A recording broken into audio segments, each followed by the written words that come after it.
మేలిమి బంగారంలాగా ఉండాలి అని సహజంగా మనం వింటూ ఉంటాం. మళ్ళీ చెప్తున్నా, దేవుడు మనకి అగ్ని పరీక్షలు పెడితే ఆ అగ్ని పరీక్షల్లో కాలిపోకుండా మనం మేలిమి బంగారంలాగా ఉండాలి అని మనం ఉపదేశంలో వింటూ ఉంటాం. అయితే దేవుని వాక్యంలో రెండు మాటలు ఉన్నాయి. 1 కొరింథీ పత్రిక 3వ అధ్యాయంలో ఎవరెవరు ఏ విధంగా కట్టుచున్నారో రాశాడు. కర్ర, గడ్డి, కొయ్యకాలు, వెల్లగల్ల రాళ్ళు, బంగారము, వెండి మొదలైన వాటితో అనేకులు కట్టుచున్నారు.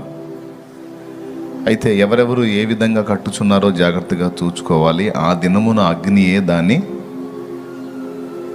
పరీక్షించును, తేటపరుచును. ప్రభు ప్రతివాడు ఎలాగో కట్టుచున్నాడో లేదా కట్టుకున్నాడో దాన్ని అగ్ని చేత పరీక్షిస్తాడని రాయబడి ఉంది. మనకు తెలుసు, అది చాలాసార్లు చెప్పాను నేను. అది అపోస్తలుడైన పౌలు కొరింథీలోకి రాసిన 1 పత్రిక 3వ అధ్యాయం 12వ వచనంలో ఉంటుంది. అదే అగ్ని పరీక్ష. ఇక్కడ మన పనిని మనం ఎలా కట్టుకున్నామో తేటపరిచేదానికి అగ్ని ఉపయోగించబడింది. సో దీన్ని అనుసరించి మనం ఏం వింటూ ఉంటామంటే, దేవుడు ఒకవేళ నీకు నాకు అగ్ని పరీక్ష పెడితే అందులో మనం కాలిపోకుండా శుద్ధ సువర్ణంలాగా ఉండాలి, స్వచ్ఛంగా ఉండాలి, బలంగా ఉండాలి అని మనం వింటూ ఉంటాం. అయితే పేతురు రాసిన 1 పత్రిక 1వ అధ్యాయంలోనే ఒకసారి చూడండి. ఈ 1వ అధ్యాయంలో పరీక్షల గురించే ప్రస్తావిస్తాడు. అవసరాన్ని బట్టి అగ్ని లాంటి శ్రమలు కలుగుచున్నాయి అని మీరు తెలుసుకోండి. నానా విధమైన ఇబ్బందులు మీకు కలుగుతున్నాయి, కొంత ఇబ్బంది పడుతున్నారు, అయినా మీరు బాధపడకండి అని ఆ తర్వాత మాటల్లో చెప్తాడు. నశించిపోవు సువర్ణము అగ్ని పరీక్ష వలన శుద్ధిపరచబడుచున్నది కదా.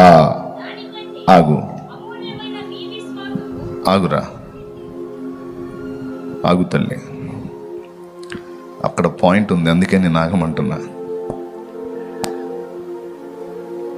అగ్ని పరీక్షకు నిలవాలి, కాలిపోకుండా జాగ్రత్తగా ఉండాలి అని 1 కొరింథీ పత్రిక 3:12 చదువుకున్నాం. ఇక్కడ 1 పేతురు పత్రిక 1వ అధ్యాయంలో నశించిపోవు సువర్ణము అగ్ని పరీక్ష చేత శుద్ధిపరచబడుచున్నది కదా అంటాడు. ఇక్కడ ఆ మాటకు అర్థం ఏంటంటే, బంగారం అగ్ని చేత పరీక్షింపబడుతుంది అనేది వాస్తవం, అగ్ని చేత పరీక్షింపబడుతుంది అనేది వాస్తవం. అయితే ఇంకొక వాస్తవం ఏంటంటే, ఆ అగ్ని చేతనే అది శుద్ధీకరణ పొందుతుంది అనే విషయం మనకు గ్రహింపగలగాలి. హల్లెలూయా. అగ్ని పరీక్షకు నిలవాలి అంటే ఆ నిలిచేదానికి తగినట్టుగా మనల్ని అగ్నే సిద్ధపరుస్తుంది. మళ్ళీ చెప్తున్నా, అగ్ని పరీక్షకు మనం నిలవాలి అంటే మనల్ని అగ్నే శుద్ధీకరిస్తుంది, అగ్నే నిలబెడుతుంది.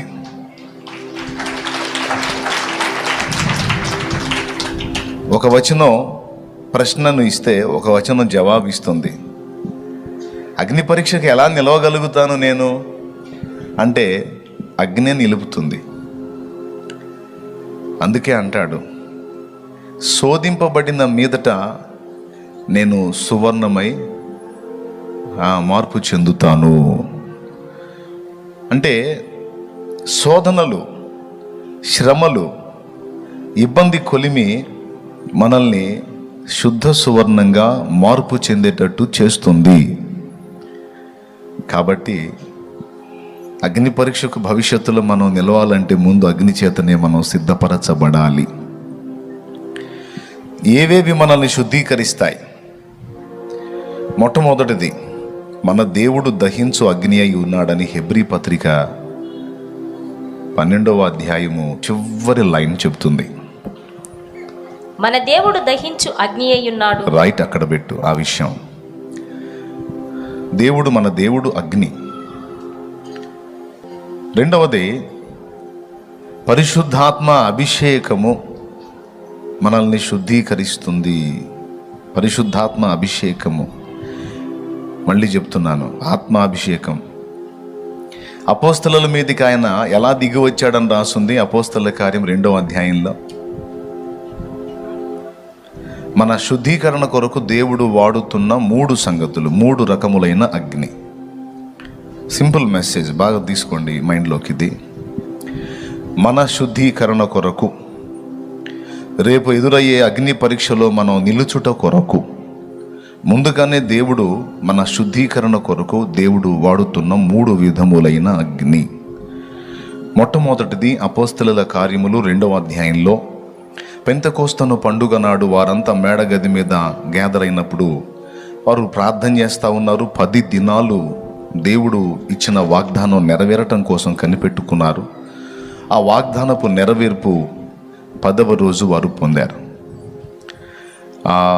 వారంతా కూడి ఉన్నటువంటి ప్రదేశం అంతా కూడా మరి వెలుగుతో నింపబడింది. అగ్ని నాలుకలుగా విభాగింపబడి వారిలో ఒక్కొక్కరి మీద రాలగా వారు దాదాపు 14-15 రకాల భాషలతో, అన్య భాషలతో దేవుణ్ణి మహిమపరిచారు. బాగా గమనించాలి, అగ్నిగానే వారి మీదకి ఆయన వచ్చాడు. మీరు పరిశుద్ధాత్మలోనూ అగ్నితోనూ బాప్తిస్మం పొందుతారు అని యోహాను చెప్పాడు. అవునా? పరిశుద్ధాత్మతోనూ అగ్నితోనూ మీరు బాప్తిస్మం పొందుతారని చెప్పాడు. సో శుద్ధీకరణకు దేవుడు వాడుతున్న మొదటి అగ్ని అభిషేకము. Okay, number 1. నంబర్ 2, రెండవది, శుద్ధీకరణ కొరకు దేవుడు వాడుతున్న మరొక అగ్ని ఆయన వాక్కు, దేవుని వాక్యం. ఇర్మియా గ్రంథంలో అంటాడు, నా మాట అగ్ని వంటిది కాదా, బండలను బ్రద్దలు చేయు సుత్తె వంటిది కాదా అంటాడు. కాబట్టి శుద్ధీకరణ కొరకు ఆయన మనకి వాక్యమును ఉదకము చేత స్నానం చేయించడానికి వాక్య అగ్నిని, వాక్య ఉదకాన్ని మన కొరకు సిద్ధపరిచాడు, అది మనకు అనుగ్రహించాడు. సో మన శుద్ధీకరణ కొరకు దేవుడు వాడిన లేదా వాడుతున్న మరొక అగ్ని వాక్య అగ్ని. చూడండి, మనలో ఏ చెత్త, ఏ కల్మషం దాగి ఉన్నా వాక్య ఉపదేశం వెలువడుతున్నప్పుడు కాల్చబడతా ఉంటుంది. Praise the lord, hallelujah. So మారుమూలలో దాగిన చెత్తని కూడా సమస్తము కాల్చగల శక్తి అగ్నికి ఉంది కనుక ఆ అగ్ని పేరు వాక్య అగ్ని. ఓకేనా? మనం నా కన్నుల కన్నీరు తుడిచిన యేసయ్యకే అనే పాటలో, తన వాక్యముతో నన్ను కాల్చిన యేసయ్యకే ఆరాధన ఆరాధన ఆరాధన ఆరాధన. తన వాక్యముతో నన్ను కాల్చిన యేసయ్యకే యేసయ్యకే ఆరాధన ఆరాధన ఆరాధన ఆరాధన ఆరాధన ఆరాధన ఆరాధన ఆరాధన ఆరాధన ఆరాధన. నా కన్నుల కన్నీరు. ఈ పాటలో మనం తన వాక్యముతో నన్ను కాల్చిన, వాక్యంతో కాల్చడం ఏంటి? దేవునికి స్తోత్రం కలుగును గాక. వాక్యంతో కాల్చడం ఏంటి అంటే ఇదే, మన ఆంతర్యంలో దాగి ఉన్న చెత్తని కల్మషాన్ని కాల్చేసే శక్తి వాక్యానికి ఉంది. కాబట్టి వాక్యం ఒక అగ్ని. 2, మూడవ అగ్ని శ్రమలు. ప్రియులారా, మనుషుల వ్యక్తిత్వాల్ని మనం పరీక్షించుకుంటే చిన్ననాటి నుంచి నానావిధ బాధల్లో శ్రమల్లో నలిగిపోయి ఆ శ్రమల కొలిమిలో పెంచబడినటువంటి వ్యక్తుల వ్యక్తిత్వాలు ఒక రకంగా ఉంటాయి. చిన్ననాటి నుంచి ఏ నొప్పి బాధ తెలియకుండా, ఏ సెగ తగలకుండా, ఏ అగ్ని తగలకుండా ప్రశాంతంగా పెరిగిన వాళ్ళ మైండ్ సెట్లు వేరుగానే ఉంటాయి. చిన్ననాటి నుంచి కూడా ఏ విధమైన శ్రమని రుచి చూడకుండా, ఏ నొప్పి తగలకుండా పెరిగినటువంటి వాడు అహంభావిగా, గర్విష్టిగా, ఇక వేరే వేరే మార్గాల్లో వాడు కనబడతాడు. చిన్ననాటి నుంచి నానావిధ శ్రమల చేత కొట్టబడి, గాయపరచబడి నలిగిపోయిన వాళ్ళ వ్యక్తిత్వం దీన మనసు, వినయం, సాత్వికం, మృదుత్వం అన్నీ వస్తాయి. మామూలుగా లోకపరంగా చూసుకున్నా కూడా, అవునా, మనం అనుకుంటాం ఆయనకి ఎందుకు తెలియదండి పాపం, కష్టపడి పైకి వచ్చినాడు, ఆయనకి మన బాధలు తెలుసు అందుకే అట్లా స్పందిస్తున్నాడు అంటాం. కష్టం అనే అనుభవం తెలియకుండా ఒకడు పెరిగాడు అనుకో, వాడికి ఏం తెలుసురా మన బాధలో. ఏనాడన్నా వాడు పడితే కదా. అడిగారా బాబు, శ్రీమంతుడి బిడ్డ, సమృద్ధి కలిగిన వాడి సంపన్నుడి బిడ్డ, వాడు చిన్ననాటి నుంచి కూడా సమృద్ధిగా పెరిగాడు కాబట్టి వాడికి మన బాధలు తెలియదు అనుకుంటాం. అదే కష్టపడి పైకి వచ్చినటువంటి వ్యక్తిని మనం చూసినప్పుడు, కష్టపడి పైకి వచ్చాడు, అందరి బాధలు తెలుసు ఆయనకి, అందుకే ఇలా స్పందిస్తున్నాడు. సో శ్రమలు మన వ్యక్తిత్వాన్ని శుద్ధిపరుస్తాయి. అందుకే దేవుడు తప్పనిసరిగా శ్రమలని వాడుకుంటాడు మన విషయంలో, మన క్షేమాన్ని కోరి, మన మేలు కోరి. మనం వాటి నుంచి విడుదల పొందాలని ఎప్పుడు తప్పిస్తూ ఉంటాం. అందరి సోపాదే, నాకు బాధలు ఎక్కువ ఉన్నాయి, నాకు ఇబ్బందులు ఎక్కువ ఉన్నాయి, నాకు సమస్యలు ఎక్కువ ఉన్నాయి, నాకు అయ్యి అని ఎక్కువ వేదన పడతా ఉంటారు. తప్పులేదు, బాధను అనుభవించేవాడికి తెలిసిందని ఇప్పుడే కదా చెప్పాను. ఇవన్నీ నాకు బాగా నన్ను ఇబ్బంది పెడుతున్నాయి అని మనం చెప్పుకుంటూ ఉంటాం, కానీ అది తప్పనిసరి అవసరతను బట్టి దేవుడు మనకు అనుగ్రహించాడని ఆలోచన చేయం.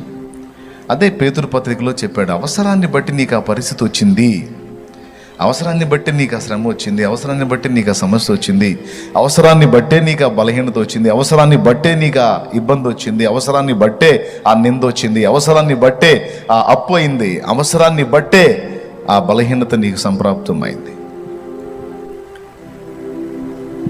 నువ్వు ఏది అన్నా చెప్పు, అవసరాన్ని బట్టే అని చెప్తాను నేను, ఎందుకంటే వాక్యం అదే చెప్పింది కాబట్టి. ఈ విధంగా మనకు అనుగ్రహించబడేటువంటి సకల విధములైన శ్రమలన్నీ కూడా ఏకమై మనకు మేలు తీసుకొని వస్తాయి, మన మేలుకే జరుగుతాయి. ఇది తిరుగులేని సత్యం. కాబట్టి దేవుడు మన శుద్ధీకరణలో వాడే మూడవ అగ్ని శ్రమలు. అదే అక్కడ చెప్పాడు, అవసరాన్ని బట్టి అగ్ని వంటి శ్రమలు. ఈ అగ్ని లాంటి శ్రమలో మనల్ని పూర్తిగా కాల్చేయటానికా, లేకపోతే మనలో ఆ మస్టు మాలిన్యాన్ని కాల్చేయడానికా? ఏం కాల్చేయడానికి? అదే చెప్పాడు అన్నమాట, శోధింపబడిన మీదట నేను సువర్ణమై మారేదను. బంగారం ఒక విధమైన రాతి నుండి తీస్తారు. ఆ రాతిలో బంగారము మరియు మట్టి రెండు మిక్స్ అయి ఉంటుంది. బంగారం కొట్టోళ్ళు వాళ్ళు చేసే వర్క్ తెలుసుగా తమ్ముడు, నీకు వంశీ తెలుసుగా, రెండు కలిసి మిక్స్ అయి ఉంటుంది. మళ్ళీ చెప్తున్నా, బంగారం ఒక రాతి నుండి తీస్తారు. అందులో తీసే ముడి బంగారంలో బంగారము మరియు మట్టి లేదా మాలిన్యం లేదా మురికి లేదా మస్టు మిక్స్ అయి ఉంటుంది. అది రెండు మిక్స్ అయి ఉన్నప్పుడు దాంతో నగ చేస్తే కొన్ని ఇబ్బందులు కలుగుతాయి. ఆ మట్టి బంగారం యొక్క బలాన్ని దెబ్బతీసే అవకాశం ఉంది. నంబర్ 1, ఆ మట్టి లేక ఆ మురికి మాలిన్యం బంగారం యొక్క తేజస్సును ఆపేసే అవకాశం ఉంది. అంత చెమకాయింపు ఉండదు. అర్థమైందా?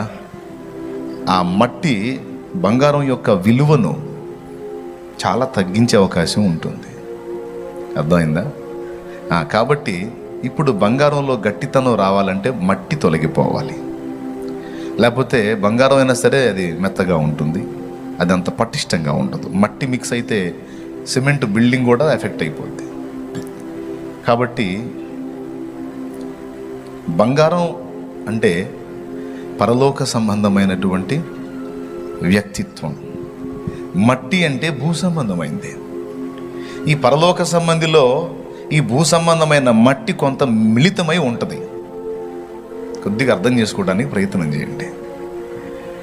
ఈ పరలోక సంబంధిగా దేవుని రికార్డులోకి ఎక్కినటువంటి ఈ మనుష్యుడు లేక నువ్వు నేను ఎక్కడి వారంగా నిర్ణయించబడ్డా, మన పౌరత్వం ఎక్కడిది అంటే అక్కడిది. కానీ ఇక్కడ ఉన్నాం, మట్టి లోకంలో ఉన్నాం. బంగారమే, మనలందరినీ నా బంగారాలు అని రాసుకున్నాడు. దేవా, నన్ను బంగారు తల్లి బంగారు తండ్రి అని ముద్దాడావుగయ్యా, మరి ఎందుకయ్యా నన్ను ఇలాగా కొలిమిలో కాలుస్తున్నావు అని అంటే, నువ్వు బంగారానివే కానీ కొద్దిగా మట్టి మిక్స్ అయి ఉంది, అందువల్ల గట్టితనం నీలో కొరవడింది. అందుకని ఈ అగ్ని పరీక్ష చేత లేదా ఈ అగ్ని చేత నీలో ఉన్న ఆ మట్టిని తొలగించే పని చేస్తున్నాను. మట్టి ఎక్కడిది? ఇక్కడిది.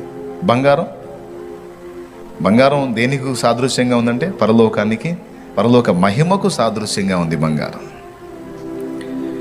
దేవునికి మహిమ. అదేందన్నా బంగారం అంటే ఇంకా పరలోకం అంటున్నా, బంగారం కంటే విలువైనవి చాలా ఉన్నాయి అని మీరు అంటారేమో. బంగారం కంటే విలువగా ఎంచబడ్డది ప్లాటినం ఒకటి ఉంది. ప్లాటినం బంగారం కంటే కూడా ఖరీదు. కానీ ఆశ్చర్యం ఏంటంటే ప్లాటినం స్టీల్, ఒరిజినల్ స్టీల్ లాగా ఉంటుంది. ప్లాటినంతో ఎవరైనా హారం చేయించుకున్నారనుకో, హారం చేయించుకొని, వడ్డాణం చేయించుకొని, చెవులకి చేయించుకొని, నెత్తి మీద ఇది చేయించుకొని, దేంతో? ప్లాటినంతో పెళ్ళికి వెళ్ళారనుకో, మెంటల్ది ఏంటి అన్ని స్టీల్ పెట్టుకొని వచ్చింది అనుకుంటారు. ఇక ఆమె మనిషికి చెప్పుకోవాలి, అక్కయ్య ఇది ఏంటో తెలుసా, స్టీల్ అనుకున్నారు ప్లాటినం అని చెప్పుకోవాల్సి వచ్చింది. అదే గోల్డ్ పెట్టుకుందనుకో, అది రోల్డ్ గోల్డ్ అయినా సరే, చాలా పెళ్ళిళ్ళలో కనపడేది అదే. చాలామంది అమాయకంగా మోసపోతూ ఉంటారు. ఆమె చూసావా ఒళ్ళంతా దిగేసింది, బుస్సే, అంతా రోల్డ్ గోల్డ్ ఎక్కువ ఉంటుంది. ఒరిజినల్ గోల్డ్ పెట్టుకొని రావచ్చు, కానీ భర్త చెప్తాడు అన్నమాట, ఈ గోల్డ్ ఉంటే నిన్ను సాగు కొడతారు, అందుకని రోల్డ్ గోల్డ్ వేసుకో, ఒరిజినల్ ఉంటే ఉంది, అంతగా ఎవరన్నా డౌట్ వచ్చి అడిగితే ఇంటికి వచ్చి చూపిద్దాం, ఇబ్బంది ఏం లేదు. అర్థమైందా? చాలా వరకు పెళ్ళిళ్ళలో మనకు కనపడేదంతా బుస్సు గోల్డే, అంటే రోల్డ్ గోల్డ్. కాబట్టి బంగారు వర్ణం ఉన్నటువంటి రోల్డ్ గోల్డ్ అయినా సరే దాని విలువే. అదేందో మరి, దాని వర్ణం తగిలితేనే ఆశ్చర్యంగా ఉంటుంది. అంతకంటే విలువైన ప్లాటినం అదంతా ఎన్నిక చేయబడదు. కాబట్టి ఇప్పుడు టాప్లో ఏది? బంగారమే. సో బంగారం పరలోకానికి, మట్టి భూలోకానికి గుర్తు. ఈ రెండు మిక్స్ అయిన వాడే మనిషి, ముఖ్యంగా రక్షింపబడినవాడు పరలోక పౌరుడు, పరలోక సంబంధి లేక బంగారం. వాడు ఈ భూమిలో ఉన్నాడు, భూ సంబంధమైన ఆదాము సంబంధమైనటువంటి జీవం ఇంకా వాళ్ళలో పనిచేస్తున్న కారణం చేత కొంత మట్టి సంబంధమైన లక్షణాలు, మెంటాలిటీ, మైండ్ సెట్ ఉంటుంది, కొంత మట్టి వాసన ఉంటుంది. ఇది ఏమేం చేస్తుంది? బంగారానికి బలం తగ్గిస్తుంది, బంగారానికి వన్నె తగ్గిస్తుంది. ఈ మట్టితో అలాగున అమ్మటానికి మనం పెడితే దాని విలువ తగ్గుతుంది. అవునండి, ఇందులో మట్టి చాలా ఉంది, ఇది అంతా శుద్ధి చేసుకొని అంతా దీన్ని మేలేం చేయాలంటే ఎంత అయింది, ఎంత చాకిరి. ఇందులో మురికంతా తీసేసి మంచి బంగారం పక్కకు తీయాలంటే ఇప్పుడు ఇంత ఉంది, ఇదంతా మురికంతా పోయేసరికి ఇంత అయింది, మా గాడు కుదిరిద్ది, ఇంత ఇస్తాం అంటారు. దానికి ఎక్కువ విలువ ఉండదు. కాబట్టి దానికి తేజస్సు రావాలన్నా, దానిలో గట్టితనం రావాలన్నా, దానికి విలువ సరిగ్గా ఉండాలన్నా అదేం చేయబడాలి? మాలిన్యం అంతా తొలగిపోయి మేలిమి బంగారం కావాలంటే ఏం చేయాలి? తప్పదు, ఇక దాన్ని అగ్నిలో పెట్టాల్సిందే. కాబట్టి అగ్ని పరీక్షలో మనం శుద్ధ సువర్ణంగా రేపు అక్కడ కనబడాలి అంటే అక్కడ అగ్నిలో మనం శుద్ధ సువర్ణంగా కనబడినట్లు భూమి మీదనే ముందు మనల్ని అగ్నిలో వేసి కాల్చి మురికి తీసేసి శుభ్రపరిచి అక్కడ తీసుకొని నిలబెట్టి చూసుకుంటాడన్నమాట.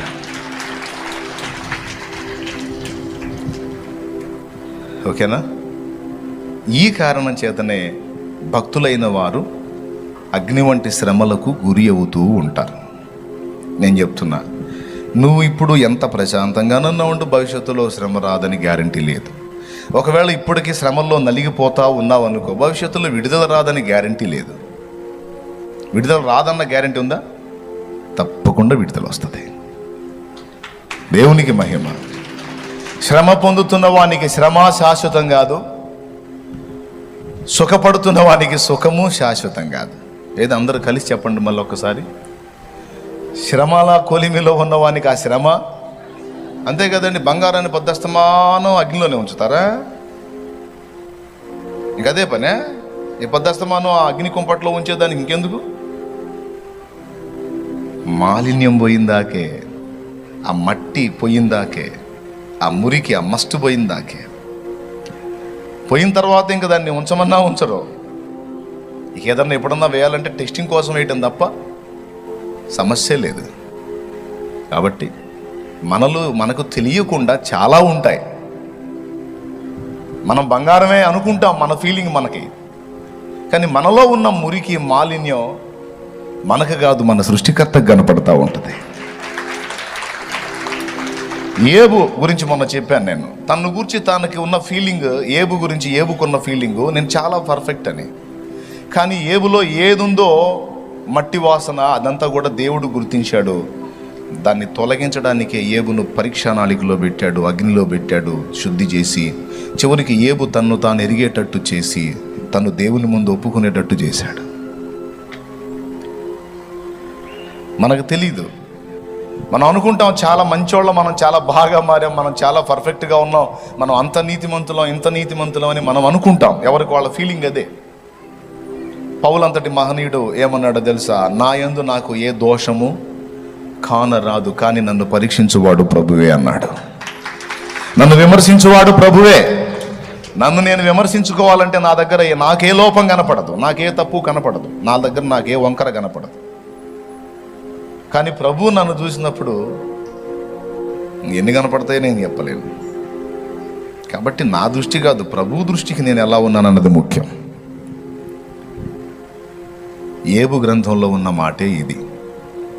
శోధింపబడిన మీదట, ఏబు గ్రంథము 23వ అధ్యాయము 10వ వచనం ఒకసారి చూడండి. నేను నడుచు మార్గము ఆయనకు తెలియను, ఆయన నన్ను శోధించిన తరువాత నేను సువర్ణము వలె కనబడుదును. ఈ నడకలో రకరకాల పరిస్థితులు ఎదురవుతున్నాయి. నేను నడుస్తున్న మార్గం నాకు అర్థం కావట్లా. వెళ్తున్నా, అట్లా పడి వెళ్తున్నా, కానీ నాకు అర్థం కావట్లా. కానీ నాకు ఒకటి అర్థమైంది ఏంటంటే, నేను వెళ్ళుచున్న మార్గము నా దేవునికి తెలుసు. నాకు తెలియాల్సిన అవసరం ఏం లేదు. నాకు తెలిసినా తెలియకపోయినా తెలియాల్సిన వాడికి తెలుసు. ఎవరికి తెలుసు? నా ప్రభువుకు తెలుసు. కాబట్టి నా మార్గం నాకు అర్థం కానంత మాత్రాన నేను ఇబ్బంది పడాల్సిన అవసరం లేదు. నన్ను నడిపించి ఆయన చేతికి నేను అప్పగించుకున్నాను, ఆయనే నన్ను నడిపిస్తున్నాడు. చూడండి, నేను నడుచు మార్గము ఆయనకు తెలియను. తర్వాత ఆయన నన్ను శోధించిన తరువాత నేను సువర్ణము వలె కనబడుదును. అద్దుగో, ఎప్పుడు సువర్ణమే కనపడతాడంట? శోధించిన తరువాత, అంటే పరీక్షించిన తరువాత, పరిశోధనలో ఉంచిన తరువాత, కుంపటిలో నన్ను కాల్చిన తరువాత, శుద్ధీకరణ చేసిన తరువాత, నాలో ఉన్న మట్టి మురికి మాలిన్యం తొలగించిన తరువాత నేను సువర్ణం, శుద్ధ సువర్ణమై కనపడతాను. హల్లెలూయా. అందుకు భక్తుడు పాడుకున్నారన్నమాట ఇదే పదాలని. ఈరోజు నువ్వు నడుస్తున్న మార్గం నీకు అర్థం కాకపోవచ్చు. నెక్స్ట్ మజిలీ ఏంది, తర్వాత పరిస్థితి ఏంది, ఇప్పటిదాకా ఎలాగా వచ్చామో అర్థం కాలేదు. కానీ మొత్తానికి ఈ మజిలీకి వచ్చాం. ఇక నుంచి ఇక తర్వాతి మజిలీ ఏంటి అనేది అర్థం కావట్లే. కానీ నీకు అర్థం కాకపోయినా నిన్ను నడిపించే దేవునికి సమస్తము తెలిసి